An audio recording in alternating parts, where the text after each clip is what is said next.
Today on Encore, the tragic masterpiece, Amy.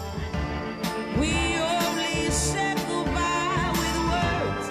I died 100 times. Asif Kapadia's documentary shows us the rise and fall of the British soul singer Amy Winehouse, who died of alcohol poisoning at 27. Like his previous study of motor racing star Ayrton Senna, there are no talking heads, only footage of chat shows, awards events, and an extraordinary trove of private videos shot by friends and lovers. Despite everyone knowing the ending, it's as gripping as a thriller. Happy birthday to you.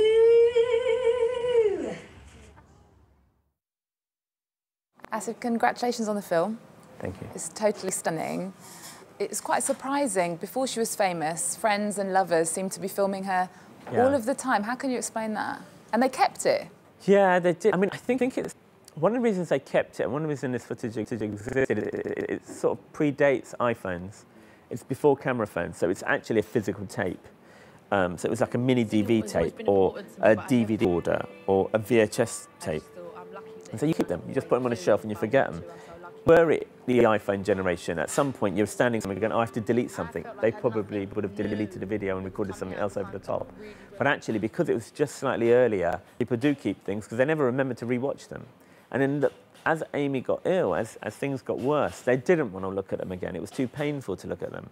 So it wasn't until we'd done our interviews and they'd kind of gone through the process of trusting me and started to open up about her that they felt confident enough to let me see the tapes. And you told the story as well through her music, through her lyrics, through her songs. Why did you decide to do it that way?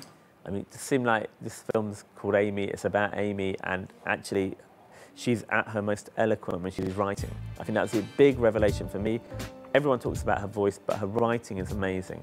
And the songs, actually, if you study them, have all of the answers. She wrote everything about her life is there in her lyrics from very early on, from Frank, the first album. She's talking about her relationship with men. She wants them to be stronger than her. You know, what is it about men, literally? And she goes through this journey, which, once you understand the lyrics, everything's there. You know, Love is a Losing Game kind of sums up her life. Rehab is based on a real incident. You Know I'm No Good kind of talks about her self-esteem. It's all there. I cheated myself like I knew I would. I told you I was trouble. You know that I'm no good. So really, the structure became, the songs were there as a constant and the spine. We had to unravel each song, figure out who they're about, and try and show the audience this is what this incident is, then leads to that song that you already know, you've already danced to.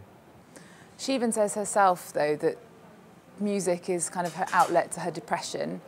Is that the great irony? If she hadn't been in so much pain, so broken, we wouldn't have the music that we do have from her. Yeah, her first manager, Nick, does say, you know, maybe if there was this one window he felt to try and get her sorted, to try and seek help, and that's before she was famous, and he puts it in a different way, but essentially he says, you know, maybe if we'd helped her and saved her early enough, maybe Back to Black would never have happened, but at least she'd still be around. That was his feeling, that still is his feeling. We never know. I don't think I knew what depression was. I knew I felt funny sometimes and I was different. I think it's a musician thing. That's why I write music. Yeah, I'm not like some messed up person, you know. There's a lot of people that suffer with depression that don't have an outlet, do you know what I mean? Can't pick up a guitar for an hour and feel better. It felt like at the beginning the writing and the songs were her therapy.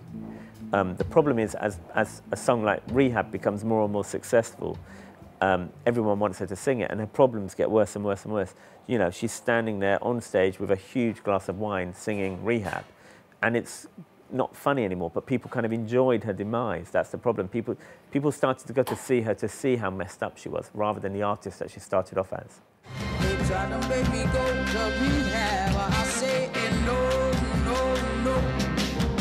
Yes, I've been black, but when I come back, you'll no, no, no. I ain't got the time, and if my daddy thinks I'm fine, he's trying to make me go to rehab. I won't go.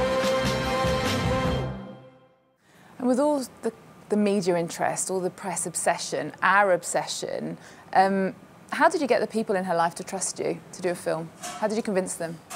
I mean, it just took time. I'm quite patient. I'm not that pushy a person. And actually, bit by bit, one by one, they needed to talk. They needed someone to listen. They had been carrying this baggage over the years of witnessing it from afar, what would have been happening to Amy, and really feeling angry about it. And in a way, they had a lot of distrust of the media. They had a lot of distrust of journalists or filmmakers or paparazzi. But actually, once I got to talk to them and meet them, eventually they kind of understood where I was coming from. And I didn't have an agenda, and I'm not in the music business, and I didn't know anything about anyone. So it was like really, I was a blank piece of paper, and it was like they would just tell me their story. And then I would cross-reference their story with the next person, and the next person, and the next person, and slowly this kind of mosaic started to form. Which was then kind of, it's not until I saw the footage that I was able to back up everything that they were saying. And really that just became the way the film was constructed, was out of what everyone was saying and what I could show. And it helped that I'd previously made this film Senna, which people had seen and had liked, and they thought, okay, at least you're a legit filmmaker, we've seen this movie and we like it. And I think that's just what it was. It just became this natural process of almost becoming friends with the people, or for them to feel comfortable enough to talk to me at least. You let us make up our own mind as to who's responsible for Amy's demise, overwork, her drugs. And I did feel angry during a lot of the film. I also felt a little bit complicit following Amy Winehouse's demise, like you said earlier. You must have felt a little bit the same though, because you used paparazzi footage. Do you feel a little bit like you're continuing the cycle at any stage? If, as a director, I have to use all of the tools available to me. And if that means using footage from paparazzi, because that will tell you what she looked at that particular moment. That's the only footage that exists. I felt I had to use it because the big picture was how she was abused in a way by the system and by the media. And it's much more difficult to do that without using it because it's just not as visceral. And the difference here is you're in the middle of the scene with her and literally she starts to attack the camera at one point. She's attacking us. We're the camera. The big story is the whole film is about her relationship with the lens. You know, in the beginning it's about her and her friends just taking snapshots, looking in the camera. Then it's her friends filming her and she's singing to the camera, or they're singing happy birthday, or they're chatting. Then Nick, her first manager, is filming her and they're traveling around chatting to each other. She takes the camera herself and is talking to herself and she's really happy and enjoying it. I look like a floating head, you know, I've got no hair. I'm just on a black screen. There's my hand. What's going on? And then slowly, slowly she becomes more famous. She's singing on TV into the camera. Then her husband gets a camera and it becomes more and more private and they're almost making out. And then as it gets darker and darker, it becomes the paparazzi filming her and she starts to hide from the lens. And then, like I said, at one point she's actually attacking the lens. And then there's a key moment when she's taking selfies and you see what she really looks like at her darkest moment. You see what she looks like. So I think that relationship with the camera is a kind of constant theme, and the paparazzi period of her life was a key period of her life. I had to somehow find the best way to tell that story. And from the film, I felt quite angry with her husband, Blake. He seemed to introduce her to hard drugs, but it seems to be her dad that appears in the worst light. He walked out when she was growing up. That seemed to have a big effect on her, and then he seemed to reappear when she became famous. It was him who famously told her not to go to rehab.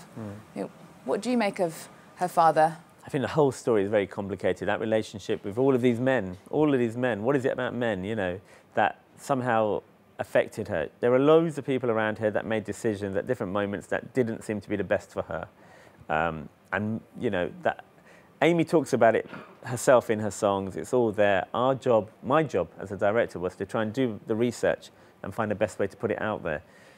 And that's what we've done. Her father since said the film's quite misleading. What do you think he's talking about?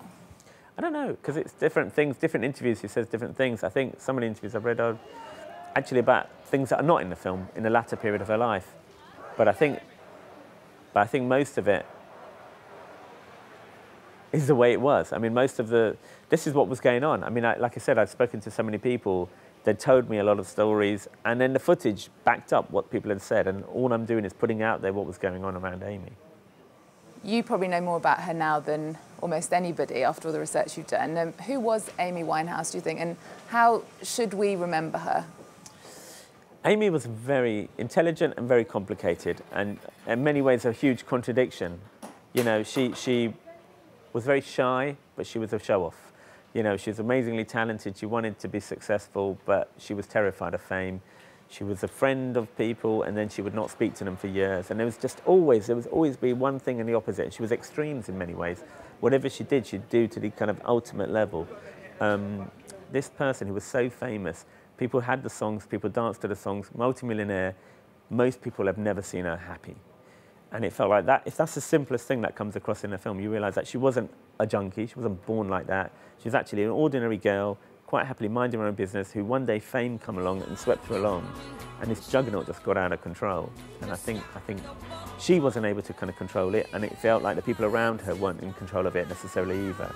And it crashed. And so I suppose just understanding who she was, hopefully will be the biggest revelation for the audience.